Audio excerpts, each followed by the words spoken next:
Sir नमस्ते। आज की युवा आबादी अध्यात्म से या विजडम लिटरेचर, बोध साहित्य से कोई संबंध रखना चाहती ही नहीं। आज आप इकलौते ऐसे हैं जो युवाओं के जीवन में शास्त्रों को लाने की कोशिश कर रहे हैं। नहीं तो आज के जवान लोगों की ज़िंदगी में तो पैसा, भोग, कामुकता और पॉपुलर कल्चर ही छाया हुआ है। चाहते हैं कि हाथ से अश्लील साहित्य कोई न छीने, और आप उन्हें गीता देना चाहते हैं। बहुत विरोध होगा सर, हो ही रहा है। मेरा मन भी आपका विरोध करता है। कृपया इस संघर्ष, इस लड़ाई पर कुछ बोलें। नहीं, मेरा ऐसा कोई इरादा नहीं है कि तुम्हें कोई चीज़ अगर सुख दे रही हो तो वो मैं तुमसे छीन लूँ और तुम्हारे हाथ में कांटे थमा दूँ, दुख थमा दूँ। तुम मुझे आश्वस्त कर दो कि तुम्हारे हाथ में ये जो अश्लील साहित्य होता है, इससे तुम्हें वाकई सुख, मौज, मस्ती कुछ भी मिलती है तो मैं कहूँगा यही पकड़े रहो, इसी को भजो, इसी को पूजो, इसी के साथ जियो, खाओ, सो, सब छोड़ दो गीता को, भूल जाओ गीता को। किसी आध्यात्मिक ग्रंथ की कोई ज़रूरत नहीं है, न बोध की ज़रूरत है, न बुद्धि की। अध्यात्म कोई परंपरा थोड़े ही है, कोई प्रथा की बात थोड़े ही है, कोई नैतिकता की बात थोड़े ही है।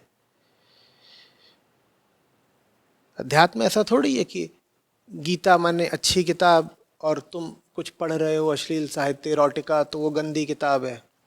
तो छी छी छी छी, गंदी किताब उधर रखो पिंकू, अच्छी किताब पढ़ो।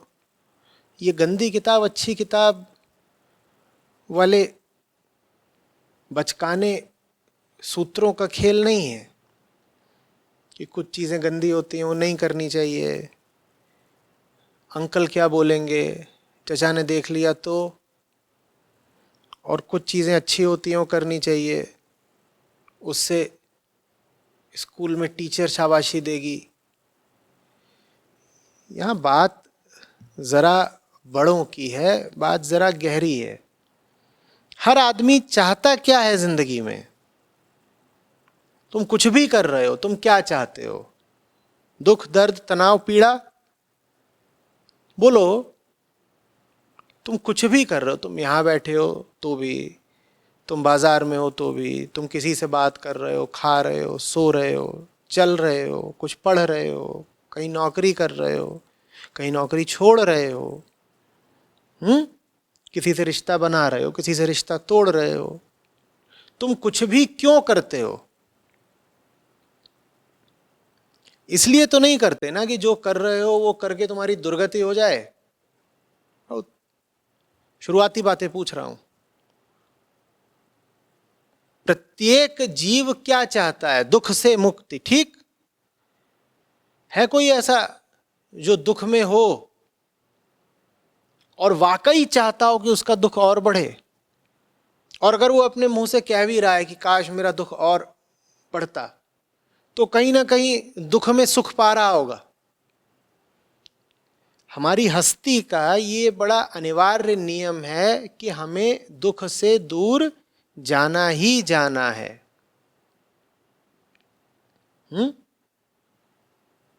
ठीक वैसे जैसे कि कोई भी द्रव्य होता है तो उसको भारी दबाव से भाग करके हल्के और कम दबाव की ओर जाना ही जाना है। वैसे ही आदमी को दुख से दूर जाना ही जाना है। तो अध्यात्म बस इसी बात का विज्ञान है कि भाई दुख से दूर जाओ। अध्यात्म में दुख समझने की बात है, कैसे दुख हम पर छाया रहता है इसका उद्घाटन है, और दुख से आगे क्या हो सकता है उसका निरूपण है। बात समझ में आ रही है? तो अध्यात्म बड़ी व्यवहारिक बात है। मैं नहीं कह रहा हूं कि आप श्रीमद् भगवद गीता इसलिए पढ़िए क्योंकि वो आपकी संस्कृति में बड़ा महत्व रखती है। अरे भाई, संस्कृति वगैरह महत्वपूर्ण होकर के भी कुल जिंदगी के परिप्रेक्ष्य में बड़ी छोटी चीजें हैं। संस्कृति आदमी के लिए होती है, आदमी संस्कृति के लिए नहीं होता। आदमी ने जो कुछ रचा है अपने लिए रचा है, संस्कृति भी आदमी ने रची है। तो भगवत गीता का महत्व इसमें नहीं है कि वो हमारी सांस्कृतिक धरोहर है। भगवत गीता का महत्व इसमें भी नहीं है कि आप जिस धर्म के अनुयायी हैं उस धर्म की वो एक केंद्रीय पुस्तक है। भगवत गीता का सिर्फ एक महत्व है जिसके कारण वो आज भी कीमती है, कल भी कीमती रहेगी, वो कालजयी है। उसका महत्व ये है कि वो आपके दुख को, झंझट को काटती है। बस इतनी सी बात है। और वो ऐसा नहीं है कि सिर्फ भारतवासी के दुख को काटती है। दुनिया का कोई भी व्यक्ति उसे पढ़ेगा, समझेगा, उसका दुख कटेगा। ऐसा नहीं है कि वो सिर्फ हिंदुओं को मुक्ति दिलाती है। किसी भी पंथ का, किसी भी धारा का, किसी भी मजहब का कोई भी व्यक्ति उसको पढ़ेगा तो उसको लाभ होगा। व्यक्ति मात्र के लिए भगवत गीता की उपयोगिता है। वो उपयोगिता ऐसा भी नहीं है कि जो 50, 60, 80 साल के बुजुर्ग हो गए हैं उन्हीं के लिए। वो उपयोगिता 15 साल वाले के लिए भी है, 18 साल वाले के लिए भी है। प्रश्न पर वापस आके देखते हैं। आपने कहा आज का युवा वर्ग आध्यात्मिक साहित्य से दूर होता जा रहा है। अरे युवा होगा, इंसान तो है ना? या युवा जो होता है वो इंसान की जगह कुछ और हो जाता है? या इंसान आप बनते ही हो 50 के होने के बाद? इंसान तो हो ना। युवा है तो सांस नहीं लेता, युवा है तो खाना नहीं खाता। कह रहे हो कि युवा वर्ग में तो पैसा, भोग, कामुकता यही सब छाया रहता है। छाई होगी बड़ी कामुकता। पानी नहीं पिएगा, रोटी नहीं खाएगा। कामुक से कामुक आदमी भी मुंह खोल के कुछ खाता तो होगा ना। बड़े से बड़ा भोगी भी भोगने के लिए भी ऊर्जा तो मांगेगा ना। होगा कोई बहुत बड़ा शराबी या ड्रगिस्ट, वो भी क्या जी लेता है सिर्फ शराब पे और ड्रग्स पे? उसको भी कुछ। तो इसी तरीके से आपकी जिंदगी में कुछ भी चल रहा हो, जैसे आपको अन्न और जल चाहिए वैसे ही आपको शांति और चैन भी चाहिए। कोई भी उम्र हो आपकी, 65 साल वाले को रोटी चाहिए, 15 साल वाले को भी रोटी चाहिए। इसी तरह 65 साल वाले को गीता चाहिए, 15 साल वाले को भी गीता चाहिए।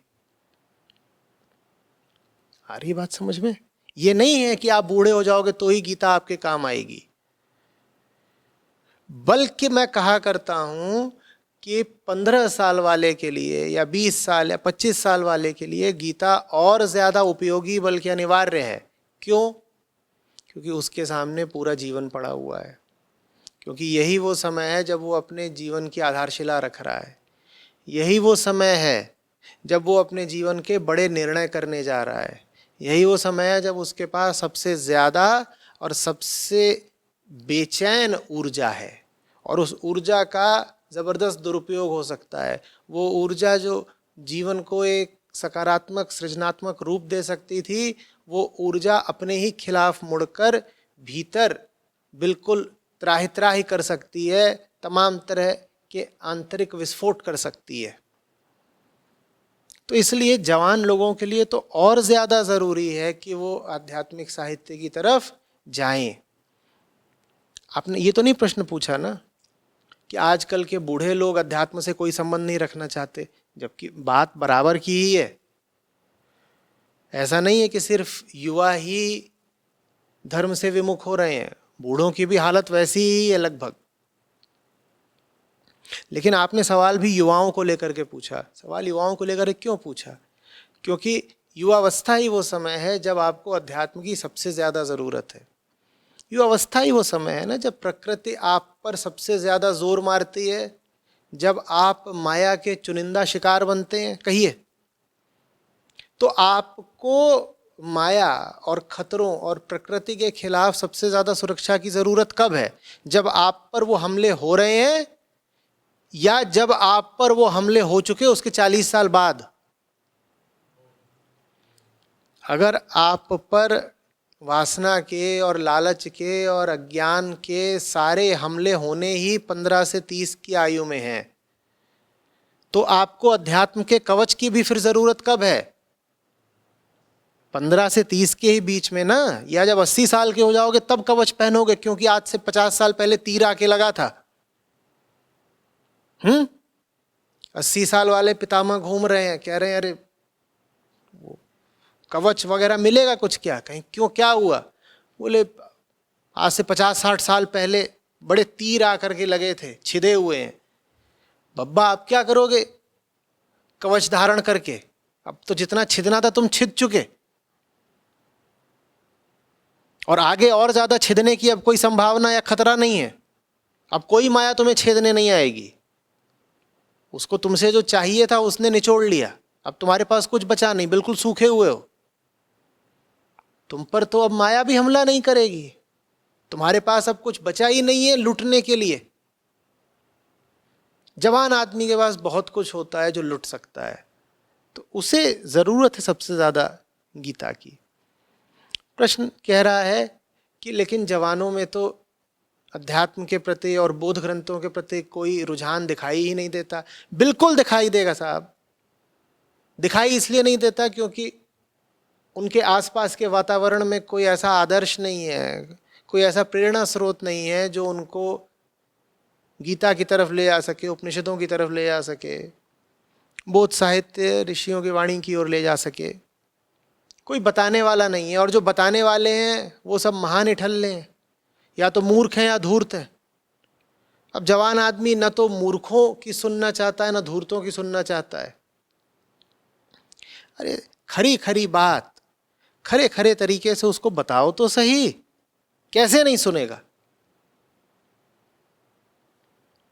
उसके पास भी जिंदगी है, उस जिंदगी में समस्याएं हैं, उसको समाधान चाहिए, तुम समाधान दो तो सही। वो कैसे नहीं ग्रंथ का सम्मान करेगा जिस ग्रंथ से उसे समाधान मिलते हो? जवान लोगों को तनाव नहीं होता, जवान लोग आत्महत्या नहीं करते। जानते हो ज्यादातर आत्महत्याएं जवान लोग ही करते हैं। बोलो, जिसको डिप्रेशन कहते हो, अवसाद, उसके ज्यादातर मरीज जवान हैं, जानते हो ना?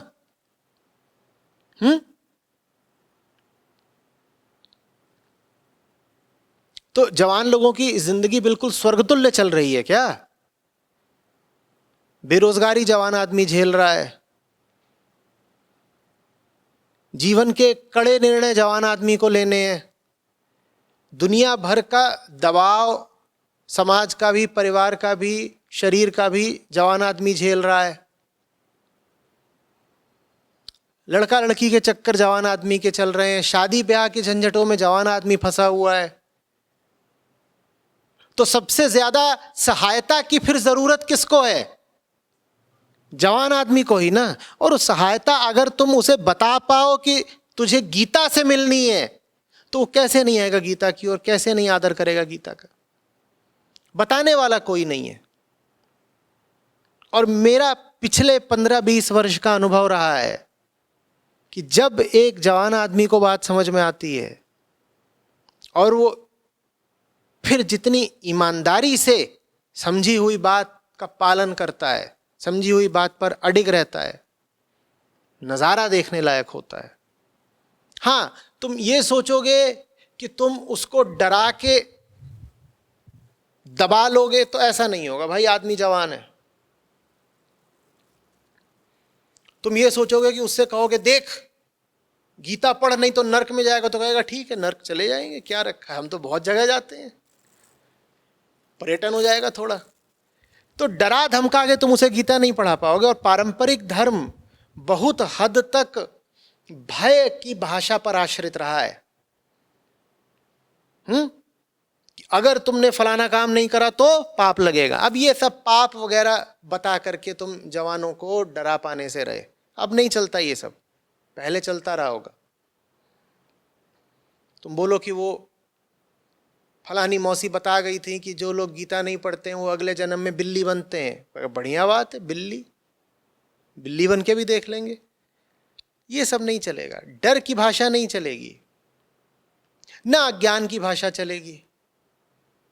अज्ञान की भाषा क्या होती है कि सब करते आ रहे हैं तो तुम भी करो। ऐसे नहीं, हमारी तो शान ही इसी में है कि हम नया करते हैं। जिन तरीकों से हम युवाओं को चाहते हैं कि धर्म की ओर या धर्म ग्रंथों की ओर उन्मुख करें, वो तरीके गलत हैं। धर्म ग्रंथ अप्रासंगिक नहीं हो गए, बल्कि हमने अपने गलत तरीकों के चलते जवान लोगों को बोध साहित्य से और दूर कर दिया है। हमने उनको छोड़ दिया होता गीता के साथ, तो हो सकता है कि उनमें कुछ स्वाभाविक आकर्षण आ जाता गीता की तरफ। वो कहते कुछ किताब रखी है, लाओ जरा देखें क्या बात है। और वो जो बात अंदर कही गई है वो इतनी मूल्यवान है कि वो फिर खुद ही आकर्षित हो जाते। वो खुद ही कहते पूरी पढ़नी है, समझनी है क्या कहा क्या जा रहा है, ये तो काम की चीज लगती है। पर उसकी जगह हमने उनसे कह दिया नहीं नहीं नहीं नहीं, पवित्रतम ग्रंथ है, धर्म ग्रंथ है, सर पे रखो। ये भाषा कम से कम आज का युवा तो नहीं समझेगा। बहुत पहले की बात है, 7-8 साल 10 साल पहले की होगी, शायद रिकॉर्डेड हो किसी वीडियो में भी। किसी ने मुझसे पूछा था आपका गीता से क्या संबंध है। मैंने कहा मैं मित्र की तरह जाता हूं गीता के पास। मैंने कहा कि जब मेरा गीता से पहला परिचय हुआ तो मैं खेलता था इसके साथ। मैंने सुव्यवस्थित तरीके से तो पाठ भी नहीं करा था गीता का, बस मुझे भा गई थी। सम्मान बहुत बाद में आया, पहले प्रेम आया, और प्रेम आया इसके लिए नजदीकी आई। फिर जब प्रेम होता है तो निकटता हो जाती है ना। तो गीता पढ़ते पढ़ते सो रहा हूं और छाती पर रखी हुई है, यूं ही बीच में खोल दिया कोई भी अध्याय, कोई भी श्लोक, और भा रहा है। और उम्र ज्यादा नहीं थी तब, स्कूल कॉलेज के दिन थे।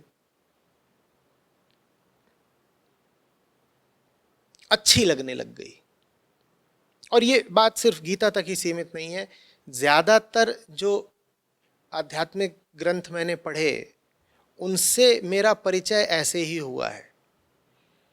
मुझे नहीं पता होगा कि किसने लिखे हैं, मुझे नहीं पता होगा कि इनके आमुख में क्या है, क्या इनका इतिहास है, क्या इनकी कुल कहानी है। मैं तो छोटा सा था, यूं ही खोल के देखता था, कुछ देखा अच्छा लग गया तो वहीं से आगे पढ़ना शुरू कर दिया।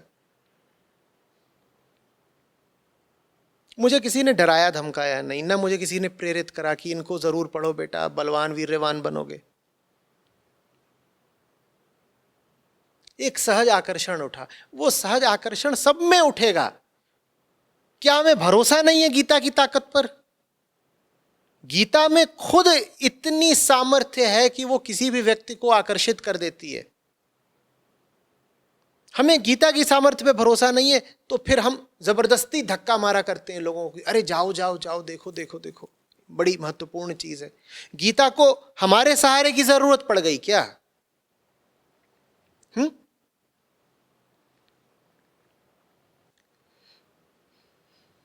निष्काम कर्म की बात ही कितने यौवन की है, कितनी बेबाकी की है, कितनी खुददारी की है। जवान आदमी झूम उठे, बिल्कुल क्या बात कही है, शाबाश। वो बात सामने लाइए। तो आप अनुवाद भी करते हैं तो ऐसा अनुवाद कर देते हैं जो आम आदमी की समझ में ही ना आए। अरे अनुवाद चलिए आपने कर दिया बड़ी शास्त्रीय क्लिष्ट भाषा में, या अन्वय कर दिया, लेकिन उसके बाद उसका कुछ संदर्भ तो बताइए कि आज तुम्हारी जिंदगी में इस श्लोक से ये लाभ होगा। और उसको जैसे ही समझ में आएगा कि अगर मुझे काम करना ही है और अंजाम से रिश्ता रखना ही है, तो इस तरह का रिश्ता क्यों न रखूं जो गीता सुझा रही है। फिर देखिए कि वो गीता का बिल्कुल कायल हो जाता है या नहीं, या आज की बातों में कहें तो गीता का फैन हो जाता है कि नहीं। खुद ही बनाएंगे, हर कॉलेज में चलेंगे जीएफसी, गीता फैन क्लब। पर वो तब चलेगा जब आप एक सुंदर स्वस्थ मैत्री का रिश्ता विकसित होने दें आज के युवा और बौद्ध साहित्य के बीच। मैत्री का रिश्ता होना चाहिए, ठालम ठाली का नहीं, अनिवार्यता का नहीं, जबरदस्ती का नहीं, भय का नहीं, परंपरा का नहीं। कभी प्रेम परंपरा से होता है क्या कि देखो बेटा वो जो फलानी है उससे तुम्हारे दादा ने भी प्यार किया था, तुम्हारे पापा ने भी प्यार किया था, तो तुम भी करो। ये हमारी खानदानी परंपरा है कि हम सब लोग वो जो चीज़ है उससे प्यार करते हो। चीज़ कुछ भी हो सकती है, कोई पेड़, कोई दीवार, कुछ भी, कोई भी चीज़ है, कोई प्रथा। ये बात ही कितनी अनाकर्षक है ना। थोड़ा बहुत अपनी ओर से अगर आकर्षण उठता भी हो तो भी ऐसी बात सुन करके आदमी बिल्कुल ढल जाए, कहीं नहीं भाई इस नाते तो हमसे प्यार नहीं होगा कि हमारा पूरा खानदान फलानी चीज से प्यार करता है तो हम भी करें। हाँ, आपका दिल रखने के लिए हम प्रणाम कर लेंगे, जैसा कि सब कर लेते हैं कि भाई हमारे खानदान में परंपरा है कि फलानी चीज जब सामने आए तो प्रणाम कर लो, तो सब करते आए तो हम भी कर लेंगे ऊपरी तौर पर, औपचारिकता निभाने के लिए।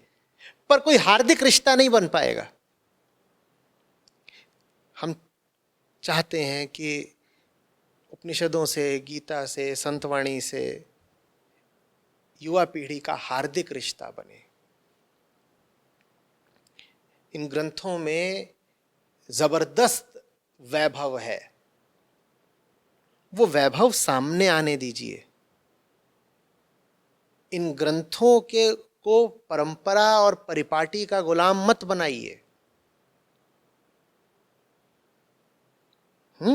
गीता को पढ़ना कर्तव्य की बात नहीं होनी चाहिए, प्रेम और लाभ की बात होनी चाहिए। और प्रेम और लाभ में भी लाभ पहले आएगा फिर प्रेम आएगा। आप पढ़ोगे, फायदा दिखेगा, अपने आप धीरे धीरे प्रेम जगेगा। सही तरीके से शिक्षा व्यवस्था में ग्रंथों को समुचित स्थान देने की जरूरत है। अब पूरी गीता आप नहीं पढ़ा सकते बेशक, तो गीता सार, गीता के चुनिंदा श्लोक कक्षा 10 से या 11 से या 12 से पाठ्यक्रम में उपस्थित होने चाहिए। और मैं बात सिर्फ गीता की नहीं कर रहा हूं, दुनिया भर की जितनी भी धाराओं से जो आपको अद्भुत बेशकीमती श्लोक मिलते हों, दोहे मिलते हों, वर्सेस मिलते हों, आयतें मिलती हों, आप उनका एक सुंदर संकलन बनाएं और छात्रों के सामने रखते जाएं बिना किसी जोर जबरदस्ती के। उसको जरा प्रयोग करने दीजिए, उसको जरा खेलने दीजिए, उसको बात को समझने दीजिए।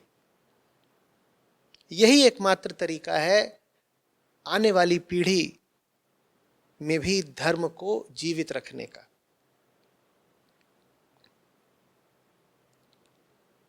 समझ में आ रही है बात?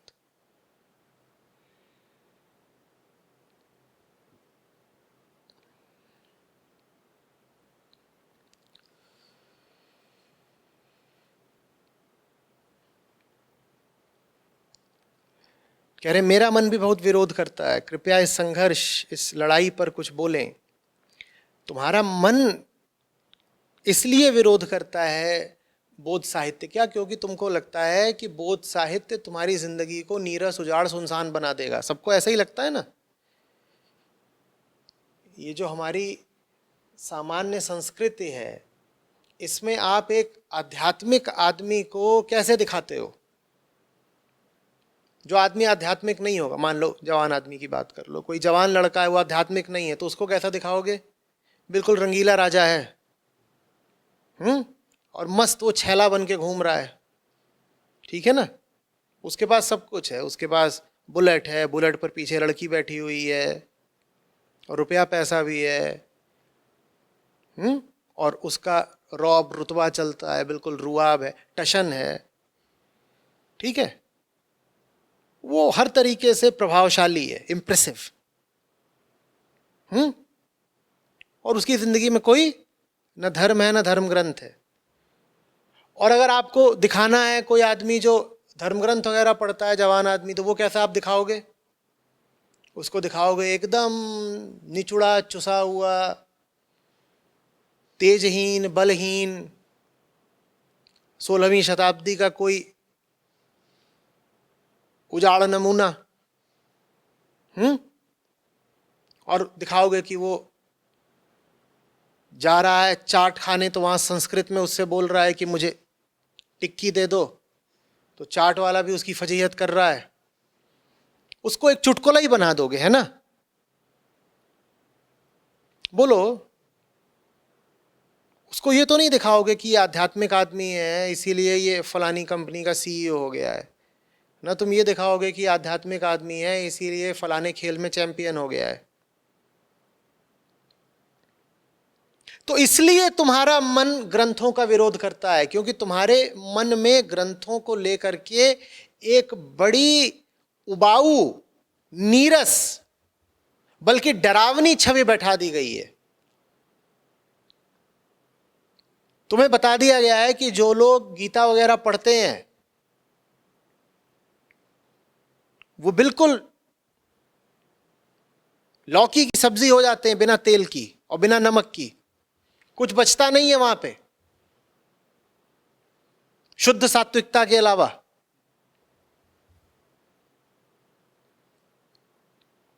और जो लोग ये धर्म वगैरह से दूर रहते हैं, ये सब वैसे भी ये तो दकियानूसी पिछड़ेपन की निशानी होती है ना, गीता वगैरह। जो लोग इनसे दूर रहते हैं वो मजे मारते हैं, टंगड़ी कबाब चबाते हैं वो। तुमने कहा अरे यार, अगर गीता पढ़ने से आदमी की जिंदगी बिल्कुल वीरान शमशान हो जाती है तो हमें तो दूर ही रहने दो गीता से। और ये काम मीडिया ने करा है, ये काम शिक्षा ने भी करा है। तमाम तरीके के हमारे सामने जो चित्र, उदाहरण, रूपक पेश किए गए हैं, उन सब ने यही काम करा है। कम ही होता होगा कि तुमने कोई ऐसी फोटो देखी हो जिसमें कोई आदमी अंतरिक्ष यान में बैठ करके गीता पढ़ रहा हो। अंतरिक्ष यान भी छोड़ दो यार, हवाई जहाज में बैठ के कोई गीता पढ़ रहा हो, कम ही देखा होगा। ये भी तुमने कम ही देखा होगा कि कोई हवाई अड्डे पर भी बैठ के गीता पढ़ रहा है। कभी तुम्हारे सामने कभी फोटो आती होगी कि एक आदमी बैठ के रामायण का पाठ कर रहा है, गीता का पाठ कर रहा है, तो निश्चित रूप से महादरिद्र और गरीबी दिखाया जाता होगा। तो तुम्हारे मन में क्या तुक बैठा कि बेटा अगर गीता पढ़ी तो गरीब ही रह जाओगे। हवाई जहाज में चलने के लिए क्या पढ़ना होता है? वो निश्चित रूप से कोई अंग्रेजी किताब पढ़ रहा होता है।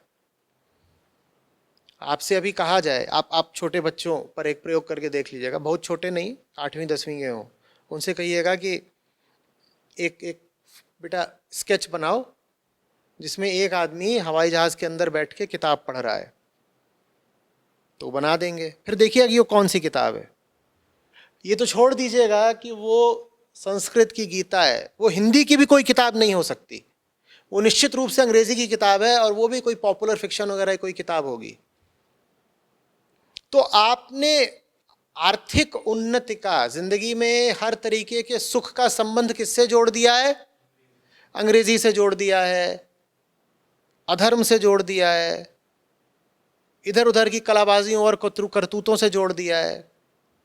और सब तरीके की नीरसता का संबंध आपने किससे जोड़ दिया है? धर्म से और गीता से जोड़ दिया है। कि जो लोग गीता पढ़ रहे हैं उनको कोई पूछेगा नहीं, चुंदई लटकाए घूमते होंगे। चुंदई जानते हो ना क्या होती है? जिसे शिखा, उसका नाम क्या बन गया है? चुंदई। कि वो ऐसे ही घूम रहा है। और बड़ा तुम्हारे लिए मुश्किल पड़ेगा कल्पना करना कि कोई उपनिषदों का पाठ कर रहा है और साथ ही साथ वो जो लेटेस्ट प्रोग्रामिंग लैंग्वेज है उसका उस्ताद है। बिल्कुल कल्पना ही नहीं की जाएगी। जबकि हकीकत यह है कि अगर तुम दुनिया के उन लोगों को देखो जो वाकई सफल हैं, तो उसमें से 2/3 लोग ऐसे पाओगे जो गहराई से आध्यात्मिक हैं। हो सकता है मैं कम बोल रहा हूं, 3/4 हो शायद। ये बात लेकिन कभी सामने आने नहीं दी जाती, और इसमें बहुत बड़ा रोल छिछोरी मीडिया का है। इधर उधर की तमाम किताबों की चर्चा होती रहेगी, अखबारों में, वेबसाइट्स पर। तुमने देखा कभी कि कोई छोटा मोटा भी आर्टिकल है वेदांत के बारे में, कृष्णमूर्ति के बारे में?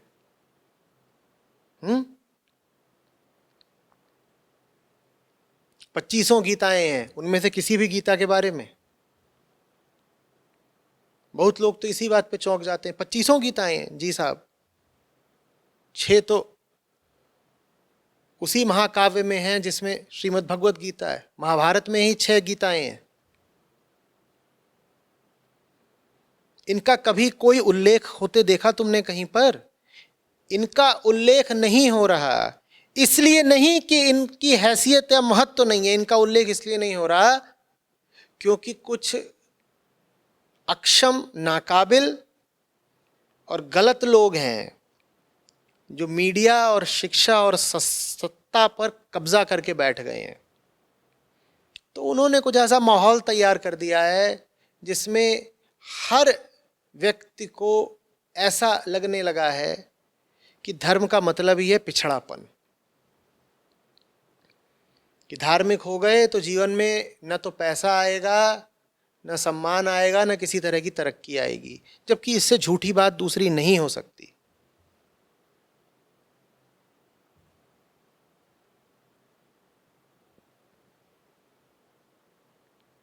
इसलिए तुम्हारा मन गीता का विरोध करता है।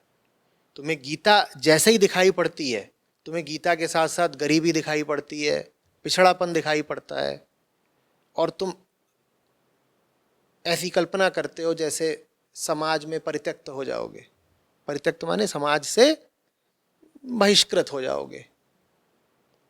अगर हो भी जाओगे तो किन लोगों से तुम बहिष्कृत हो जाओगे? अगर तुम्हारे ढंग के होंगे दोस्त यार, तो वो ऐसा कर ही नहीं सकते कि तुम कोई अच्छी किताब पढ़ रहे हो इस कारण से तुम्हें छोड़ दें।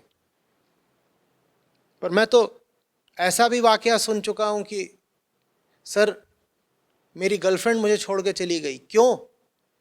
बोले वो मैं हफ्ते भर से रात में उसे गीता के श्लोक फॉरवर्ड किया करता था व्हाट्सएप पर। वो चाहती थी मैं कुछ और भेजूं उसको रात में, हॉटम हॉट। मैंने भेज दिए गीता के श्लोक, मुझे पसंद आ रही थी, आप ही ने सुझाई थी। वो इसी बात पर हफ्ते के अंदर ही छोड़ के चली गई। भला हुआ छोड़ के चली गई।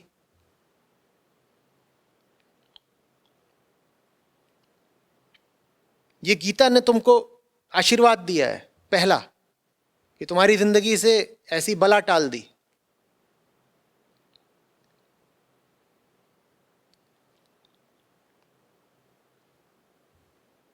अनुकूल नहीं है गीता, और जिन लोगों को अनुकूल लगती है गीता,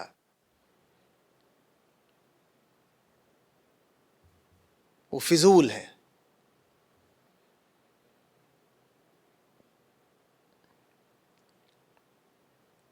आ रही बात समझ में?